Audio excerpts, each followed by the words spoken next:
Senator Padilla. Thank you, Madam Chair. I think before I get to my first question, I want to make a statement that's going to echo the theme and some concerns from a number of my colleagues on this committee.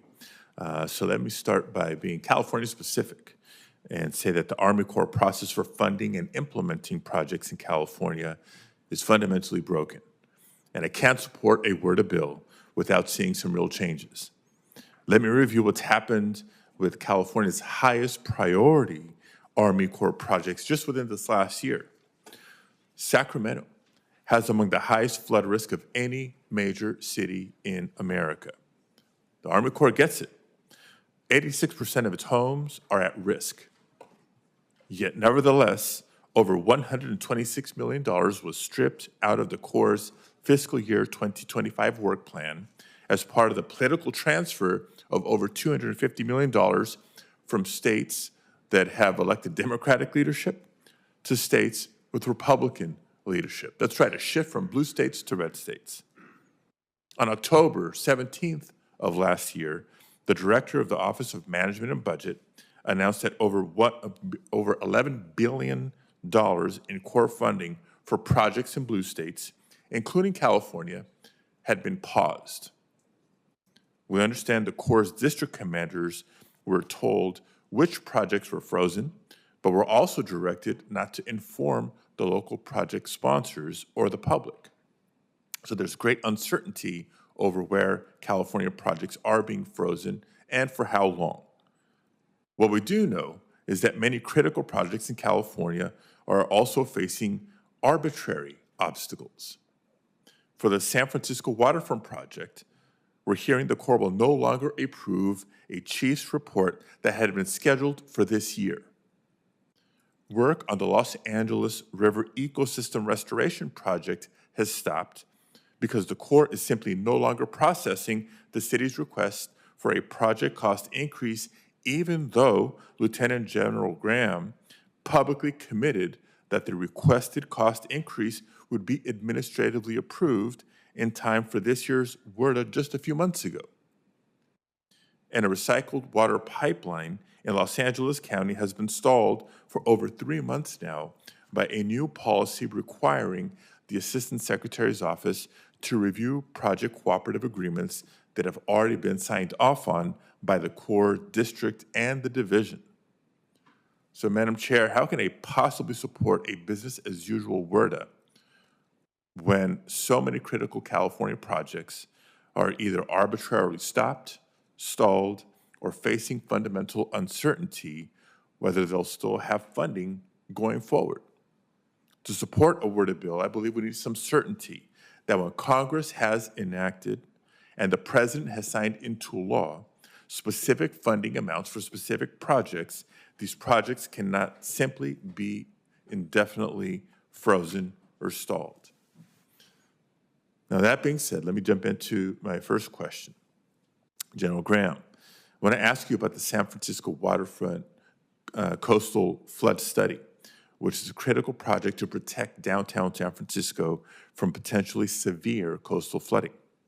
The study is on the verge of completion after substantial local expenditures per the Corps' longstanding schedule and has been executed in full accordance with existing Corps guidance. Yet in the late stages of a mature study, the new 35% design requirement, which you and I discussed at a recent hearing last September, it presents major challenges for the authorization and advancement of this important project. If the Port of San Francisco is willing to work with you to forecast and control costs through future cost-shared work, what can the Corps do to complete the Chief's report on schedule this year? Senator Padilla, thank you for that question. I've spent time walking the Embarcadero, if I said that correctly, meeting with the port over the years, and you're correct. That is the path that we had gone down. We'd gone down this path of looking at these very complicated projects in many areas, coastal Texas, the harbor in New York City, and what we've come up with are multi-billion-dollar projects. And the update I got this week on where San Francisco waterfront was is somewhere between $17 and $32 billion. And again, our construction budget every year is 2 to 3. So under building infrastructure, not paperwork, we're trying to take these looks at these very long, complicated projects and try to break them down into digestible pieces that we can actually get after and make San Francisco that amazing place that it is safer.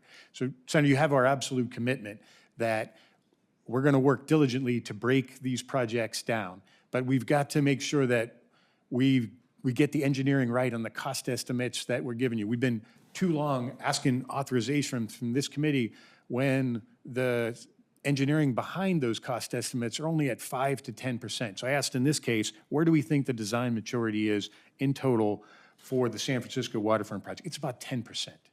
Right? So I think the way forward is it's just such a big, complicated problem. We've got great sponsors there. So, Senator, our commitment to you is to keep working on ways to take a look at these broad problems and break them down into manageable pieces.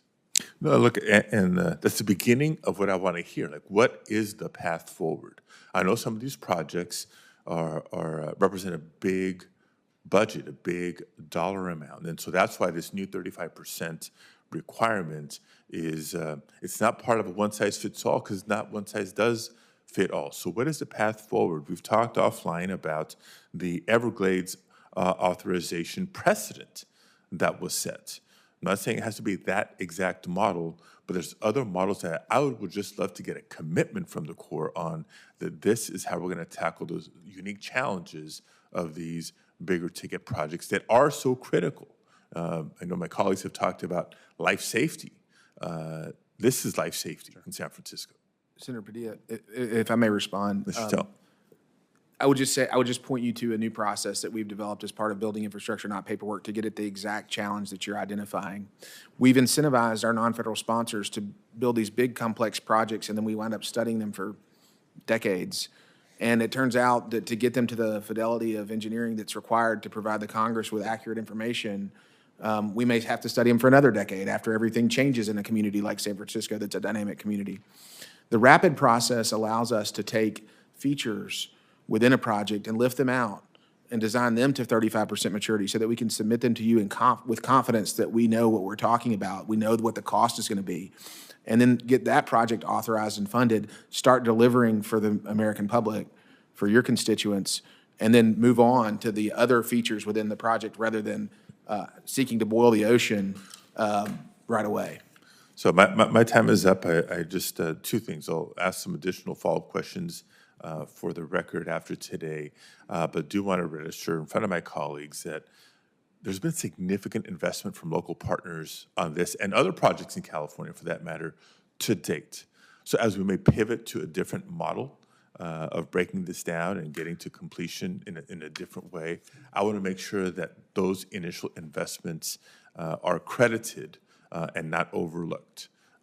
There's value there. So with that, thank you, Madam Chair. Thank you. Senator Bozeman.